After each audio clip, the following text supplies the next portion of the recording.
வணக்கம். இது தமிழ் டெக் குருஜி. நண்பர்களே, இன்றைக்கி வந்து என்ன டியூட்டோரியல்ஸ் பார்க்க போகிறோம்னு பார்த்தீங்கன்னா, இந்தியன் ஓவர்சீஸ் பேங்கோட இன்டர்நெட் சர்வீஸ் ஃபெசிலிட்டி யூஸ் பண்ணுவதற்காக நீங்கள் வந்து உங்களோட அக்கௌண்ட்டை வந்து எப்படி வந்து ஆன்லைனில் இன்டர்நெட் பேங்கிங் சர்வீஸ் அக்கௌண்ட் வந்து எப்படி ஆன்லைனில் ரெஜிஸ்டர் பண்ணணுங்கிறத சொல்லித்தரேன். அதுக்கு முன்னாடி தமிழ் பேங்கிங்கை சப்ஸ்கிரைப் பண்ணலாம், சப்ஸ்கிரைப் பண்ணிக்கோங்க.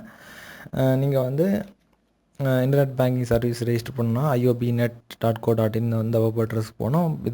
இந்த வெப் அட்ரஸ் போனதுக்கப்புறம் கீழே ஒரு லிங்க் கொடுத்துருக்காங்க.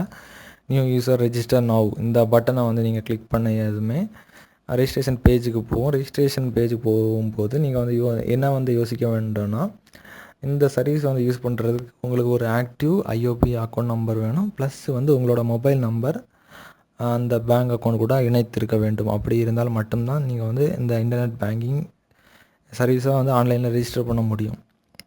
ஃபஸ்ட்டு வந்து என்ன கேட்டிருக்காங்கன்னா, லாகின் ஐடி வந்து தான் உங்களோட யூசர் நேம், பாஸ்வேர்ட்.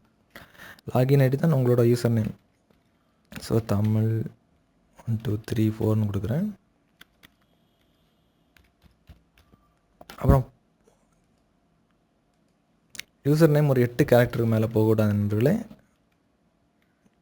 அதனால நான் தமிழ் 1 2 3ன்னு போட்டுக்கிறேன். அப்புறம் வந்து பாஸ்வேர்டும் 8 கேரக்டர், மினிமம் 8 கேரக்டர் நம்பரும் கலந்துருக்கணும்.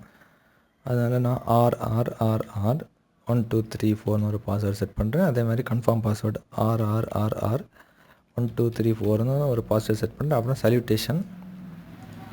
சல்யூட்டேஷன் வந்து நீங்கள் வந்து மிஸ்டரா, மிஸ்ஸஸா, டாக்டரா அந்த மாதிரி உங்களோட சல்யூட்டேஷனை வந்து சூஸ் பண்ணுங்கள். ஸோ என்னோடய சல்யூட்டேஷன் மிஸ்டர். இதில் வந்து இதில் வந்து உங்களோட ஃபஸ்ட் நேம், அதாவது உங்களோட ஃபஸ்ட் நேம் டைப் பண்ணுங்கள். அப்புறம் மிடில் நேம் இருந்துச்சுன்னா மிடில் நேம், இல்லைன்னா லாஸ்ட் நேம். அப்புறம் ரெசிடென்ட் ஸ்டேட்டஸ், நீங்கள் இங்கே வசிப்பவரா வெளிநாட்டில் வசிப்பவரா, அது வந்து ரெசிடென்ட் இந்தியன் அதை சூஸ் பண்ணால். அப்புறம் கண்ட்ரி, எந்த கண்ட்ரி, இந்தியா. அப்புறம் உங்களோட இமெயில் அட்ரஸ், ஆக்டிவ் இமெயில் அட்ரஸை வந்து இங்கே என்ட்ரி பண்ணுங்கள். அப்புறம் உங்களோட ஆக்டிவ் மொபைல் நம்பர், உங்கள் பேங்க் அக்கௌண்ட்டு கூட எந்த மொபைல் நம்பர் வந்து நீங்கள் லிங்க் பண்ணிங்களோ அந்த மொபைல் நம்பர் இதில் வந்து என்ட்ரி பண்ணுங்கள். என்ட்ரி பண்ணதுக்கப்புறம் இதில் வந்து உங்களோட 15 digit IOB account number entry பண்ணுங்கள். இது வந்து ஒரு நிக் நேம், ஒரு அடையாளத்துக்காக ஒரு நேம் வச்சுக்கோங்க. அதுக்கப்புறம் லாஸ்ட்டாக இருக்கிறது வந்து ஃபண்ட் ட்ரான்ஸ்ஃபர் ஃபெசிலிட்டி வேணுமா, எஸ்ஆர் நோ வந்து வரும் அதில். அதாவது ஃபண்ட் ட்ரான்ஸ்ஃபர்னால் உங்கள் அக்கௌண்ட்டிலிருந்து இன்னொரு அக்கௌண்ட்டுக்கு வந்து காசு செலுத்தும் ஃபெசிலிட்டி, அதாவது அந்த வசதி வந்து உங்களுக்கு இந்த இன்டர்நெட் பேங்கிங் அக்கௌண்ட்டுக்கு தேவையா கேட்டிருக்காங்க. ஸோ எஸ் கொடுங்க. உங்களுக்கு வந்து பேலன்ஸ் மட்டும் செக் பண்ணணும்னா நோ கொடுத்துக்கோங்க. எல்லாம் நீங்கள் வந்து இதை வந்து எல்லாமே ப்ராப்பராக வந்து சரி செஞ்சு கொடுத்ததுக்கப்புறம் என்ன வரும்னா, சப்மிட் பட்டனை கிளிக் பண்ணதுமே உங்கள் இமெயில் அட்ரஸுக்கு ஒரு பின் வரும். அதாவது ஃபண்ட் ட்ரான்சாக்ஷன் பின் வரும். அந்த பின்னை வந்து பிரிண்ட் அவுட் எடுத்துக்கோங்க. அப்புறம் இதே நீங்கள் சப்மிட் கொடுக்கும்போது இமெயிலுக்கு வந்து ஃபண்ட் ட்ரான்ஸ்ஃபர் பின் வரும். இங்கே வந்து என்ன வரும்னு பார்த்தீங்கன்னா, ஒரு ஃபார்ம் ஜென்ரேட் ஆகும். அந்த ஃபார்மை அப்படியே பிரிண்ட் அவுட் எடுத்து உங்கள் பேங்க்குக்கு விசிட் பண்ணி நீங்கள் வந்து அவங்கள்ட்ட கொடுத்தீங்கன்னா, உங்கள் பிரான்ச் மேனேஜர் இல்லது அங்கோட பேங்க் எம்ப்ளாயி வந்து உங்களோட இன்டர்நெட் சர்வீஸ் ஆக்டிவேட் விட்டதும் உங்களுக்கு ஒரு கன்ஃபர்மேஷன் வரும். உங்கள் இன்டர்நெட் பேங்கிங் சர்வீஸ் ஆக்டிவேட் ஆகிடுச்சுன்னு உங்களோட இமெயில் அட்ரஸும் ப்ளஸ் உங்கள் மொபைல் நம்பரும் ஒரு வாட்டி சில நேரம் வரும்.